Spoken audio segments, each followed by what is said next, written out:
soal Habib Rizik, maka tidak akan ada habisnya kalau kita melihat dari berbagai sisi. Kalau kita lihat dari berbagai sudut pandang, dari berbagai sumber, orang-orang yang dekat dengan beliau, orang-orang yang berinteraksi dengan beliau, masing-masing punya kenangan, masing-masing punya cerita. Saya sederhana saja, tidak berlebihan, tapi karena mata kepala saya sendiri yang menyaksikan, beliau adalah warithun Nabi sallallahu alaihi wasallam khalqan wa khuluqa. Orang yang mewarisi Nabi sallallahu alaihi wasallam baik jasadnya dan akhlaknya. Maksudnya jasad mewaris Nabi karena di dalam diri beliau ada darah baginda Nabi besar Muhammad sallallahu alaihi wasallam, terus bersambung sampai ke kakek beliau Syihabuddin Al-Akbar, nyambung lagi terus sampai ke Sayyidina Abdurrahman As-Saggaf Muqaddam Ats-Tsani, nyambung lagi terus sampai ke Sayyidina Al-Muhajir Sayyidina Al-Faqih Muqaddam Muhammad bin Ali Ba'alawi, nyambung lagi sampai ke Sayyidina Al-Muhajir Ahmad bin Isa, nyambung lagi terus sampai ke Sayyidina Ja'far As-Sadiq, Ibn Muhammad Al-Baqir, Ibn Ali Zainal Abidin, Ibn Al-Imam Husain, Ibn Ali bin Abi Talib, Fatimah Az-Zahra bint Rasulullah sallallahu alaihi wasallam. Itu baru dari segi nasabnya. Dari segi ibu beliau Al-Atta sama ketemu nanti di Sayyidina Abdurrahman As-Saggaf. Dari segi darah mewarisi Rasulullah. Ini kemuliaan yang Allah kasih cuma-cuma, saudara. Nggak bisa orang mau iri bagaimana, itu pemberian Allah. Nggak ada orang habaib itu masih dalam perut ngisi formulir biar jadi habib, nggak ada. Tahu-tahu emang Allah udah pilih, nggak bisa, saudara. Itu kemuliaan zati, kemuliaan yang tidak berubah, yang merupakan pilihan daripada baginda Nabi besar Muhammad. Jangankan jadi anak cucu Nabi, saudara. Andai kata orang jadi pecinta keluarga Rasulullah, ada ulama mengatakan faza kalbun bihubbi ashabi kahfin fa kaifa ashqa bihubbi ali baiti Muhammad. Anjing saja karena setia nemenin ashabul kahfi Allah abadikan tuh. Allah abadikan di Al-Quran. Kita baca setiap Jumat namanya. Anjing, gara-gara muliakan ashabul kahfi, orang-orang yang dimuliakan oleh Allah, Allah muliakan, namanya diabadikan. Kata ulama, fa kaifa ashqa bihubbi ali baiti Muhammad. Kalau anjing saja bisa menjadi mulia karena cinta kepada ashabul kahfi, maka bagaimana mungkin aku celaka karena mencintai anak cucu Rasulullah. Allahumma salli ala Muhammad, Allahumma salli ala Muhammad. Mudah-mudahan sebagaimana di dunia kita kumpul bersama anak cucu Rasulullah, para ulama pewaris Rasulullah, di akhirat mudah-mudahan kita dikumpulkan bersama Rasulullah. Amin ya rabbal. Itu yang pertama. Yang kedua, khalqan wa khuluqa. Beliau mewarisi Nabi khalqan, zatnya, darahnya, dan juga mewarisi Nabi khuluqan, akhlaknya, saudara. Dari berbagai sisi. Saya enggak berlebihan, bukan karena anak muji orang tua, mantu muji mertua, enggak. Saya bicara apa adanya. Karena haram hukumnya orang memuji karena untuk menjilat, hukumnya haram, saudara.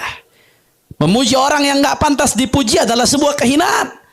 Tapi memuji orang yang mulia, maka kita ikut-ikutan kecepatan kemuliaannya, saudara.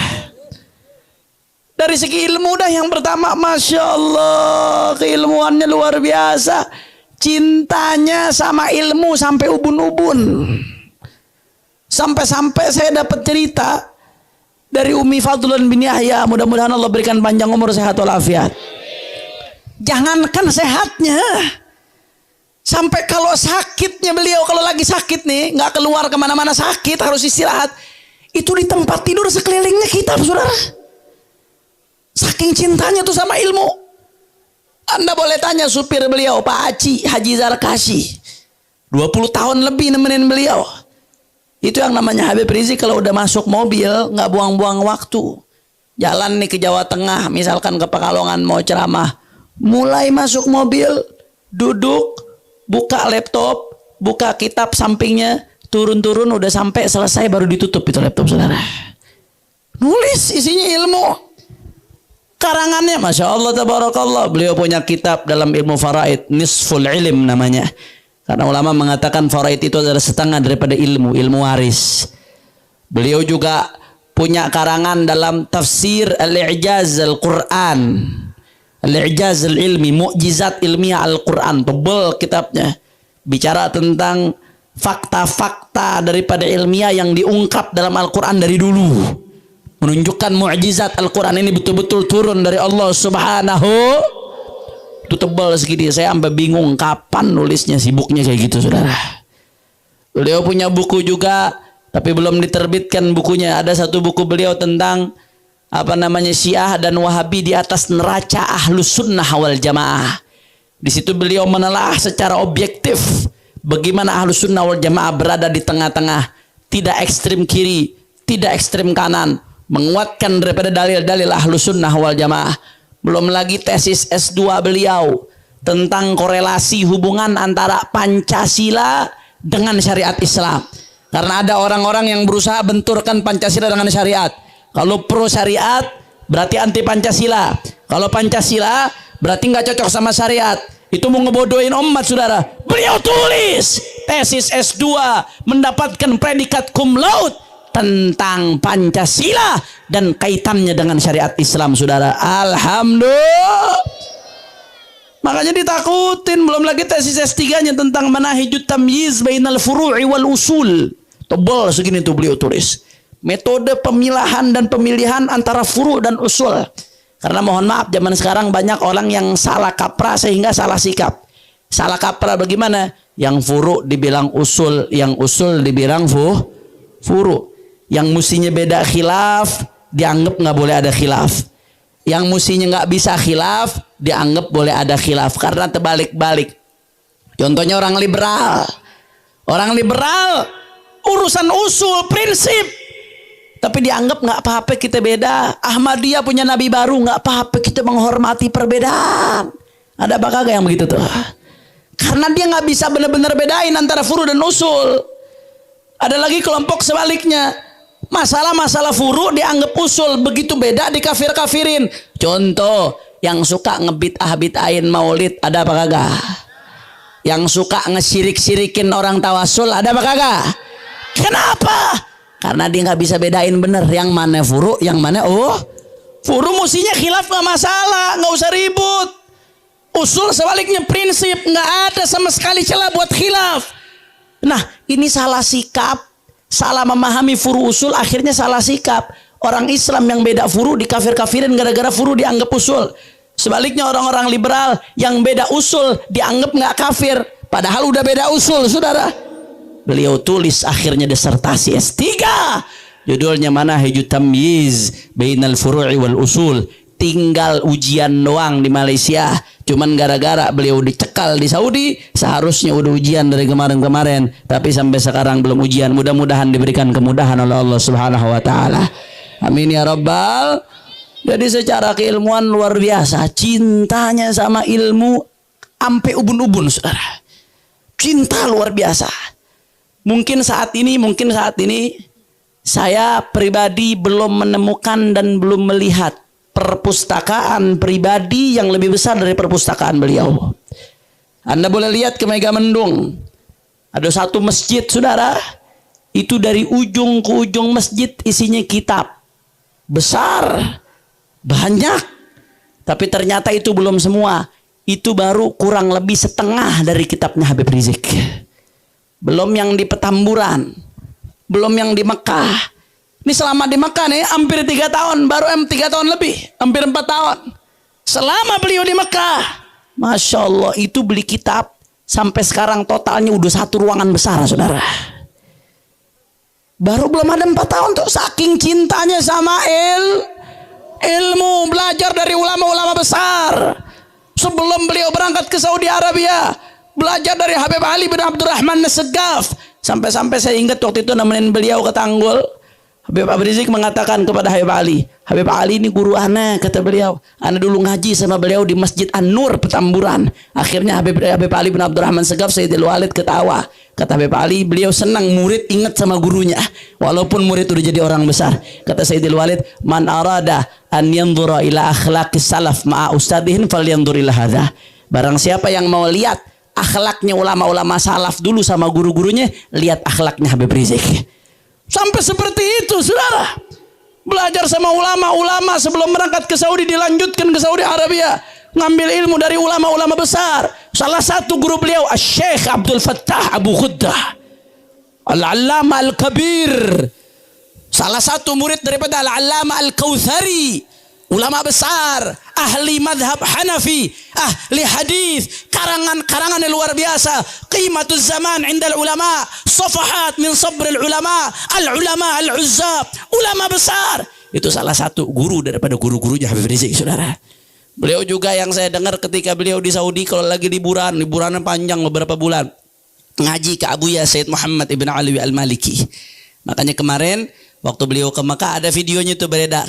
Abuya Sayyid Ahmad al-Maliki mengatakan, ahlan wa sahlan wa marhaban fi manzili syekhik Sayyid Muhammad ibn Ali al-Maliki. Selamat datang wahai Habib Rizik di rumah gurumu Sayyid Muhammad ibn Ali al-Maliki. Karena waktu beliau ngaji di Saudi Arabia, ngaji di Riyadh, kalau libur datang ke Abuya Sayyid Muhammad ibn Ali al-Maliki. Beliau juga datang ke Al-Alamah Al-Habib Zain ibn Ibrahim ibn Sumit. Luar biasa, itu baru satu tuh dari segi keilmuannya doang. Belum yang lain-lainnya kita bahas. Mau bahas yang lain, Masya Allah. Dari segi istiqomahnya, istiqomah dalam segala hal, zahir batin. Bukan cuma depan orang, tapi di belakang, saudara. Saya dengar dari Pak Aci. Pak Aci ini yang nemenin beliau kemana-mana keliling Indonesia naik mobil. Kata Pak Aci, ya Beb, ana 20 tahun lebih, hampir 30 tahun nemenin Habib Rizik. Sekalipun ana belum pernah dengar beliau gibain orang kecuali dengan tujuan syariat, saudara. Karena gibah itu nggak boleh kecuali kalau ada tujuan syariat. Salah satunya apa? Ada yang zalim, maka kita pengen bahas bagaimana nih cara ngilangin kezalimannya. Atau ada yang ngelanggar syariat, pengen dibahas bagaimana solusinya, itu boleh, bukan gibah tuh. Atau ada penguasa yang zalim, kita kritik dengan cara adab, akhlak, atau sesuai dengan track syariat, itu bukan gibah namanya. Tapi kalau gibah tanpa ada musawwir, tanpa ada hal-hal yang dibolehkan secara syariat, nggak boleh. Kata Pak Haji, Beb, saya hampir 30 tahun nemenin beliau kemana-mana di mobil. Biar kata sekali saya belum pernah beliau ngomongin orang tanpa tujuan yang benar, saudara. Ini istiqomah namanya, luar biasa, saudara. Istiqomahnya berjuang, Masya Allah. Dari awal diri FPI itu tantangannya nggak main-main. Bukan baru kemarin ditawarin duit, dari dulu. Zamannya FPI perang sama barbar diskotik, saudara. Itu beliau bilang, entar duit datang seplastik, entar duit datang sekoper. Ada salah satu habaib yang ngomong sama saya ini tahu ada ulama-ulama yang nerima. Tapi saya tahu betul bagaimana Habib Rizik dari dulu menolak istiqomah, saudara. Demi perjuangan. Ini keistiqomahannya. Tawadunya, Masya Allah, tabarakallah. Ketika 212 umat jutaan berkumpul, saudara. Partai politik kagum, gak ada yang bisa ngumpulin begitu. Betul? Majelis-majelis kagum. Beliau jadi pimpinan saat itu. Tapi apa kata beliau, saudara, di mimbar setelah 212. Itu tujuannya tidak lain dan tidak bukan untuk menekan hati beliau, saudara. Beliau ketika disanjung habis-habisan, beliau sampaikan di mimbar-mimbar, kumpulnya manusia segitu banyak bukan karena siapapun, bukan karena orang manapun, tapi semua murni karena Allah Subhanahu wa taala. Siapa yang menggerakkan hati manusia? Jawab yang kompak, siapa yang menggerakkan hati manusia? Siapa yang mengumpulkan mereka? Siapa yang menyatukan mereka? Takbir. Itu beliau sampaikan di mana-mana. Beliau pernah pesan sama saya, Hanif, dan kepada menantu-menantu beliau, manakala kita berdiri di mimbar dakwah, jangan pernah kita merasa lebih mulia dari orang-orang yang ada di bawah, saudara. Saya dengar pesan ini dari dua orang. Yang pertama dari guru saya Habib Segaf Baharun, selalu beliau mengulang-ulangi kata ini. Dan yang kedua dari beliau Habib Rizik, saudara. Tancapkan dalam hati, begitu kita berdiri di mimbar dakwah, jangan pernah merasa engkau yang paling mulia. orang lain lebih rendah darimu, enggak. Kalau begitu dakwah kita nggak bakal sampai ke kuping orang. Tapi pesan beliau, begitu kau berdiri di mimbar dakwah, pandang mereka semua yang hadir lebih baik darimu. Tundukkan itu hawa nafsu, saudara. Jangan pernah merasa sombong. Jangan nyusahin orang.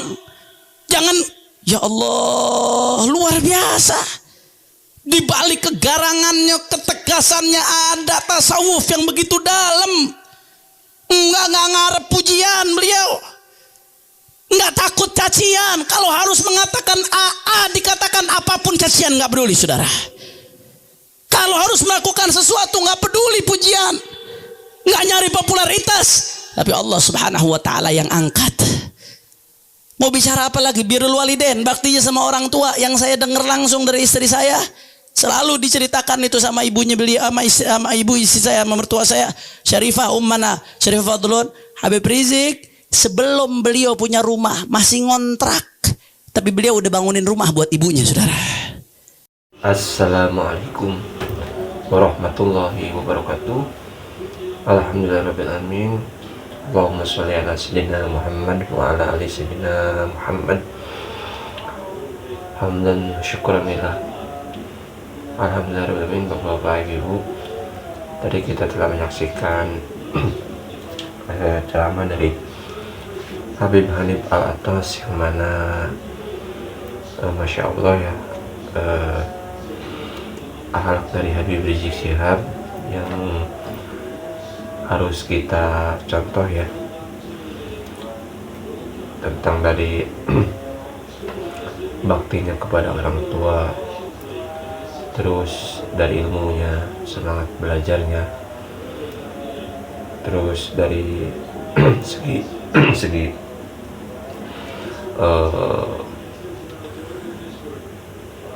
menegakkan kebenaran dengan sangat-sangat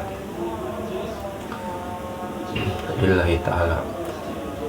Semoga Habib Rizik Syihab sehat selalu, Allah panjangkan umurnya, amin ya Allah ya rabbal alamin. Dan semoga kita bisa meniru akhlak beliau, amin ya Allah ya rabbal alamin. Allahumma sholli ala sayyidina Muhammad wa ala ali sayyidina Muhammad. Kita doakan beliau panjang umur, sehat selalu, Allah jaga di setiap keadaan, amin ya amin. Oke, Bapak Ibu, semoga kita semuanya bisa meniru ya akhlak beliau, amin ya rabbal alamin. Oke, terima kasih, sampai berjumpa di next video. Allahumma sholli ala sayyidina Muhammad wa ala ali sayyidina Muhammad. Terima kasih. Assalamualaikum warahmatullahi wabarakatuh.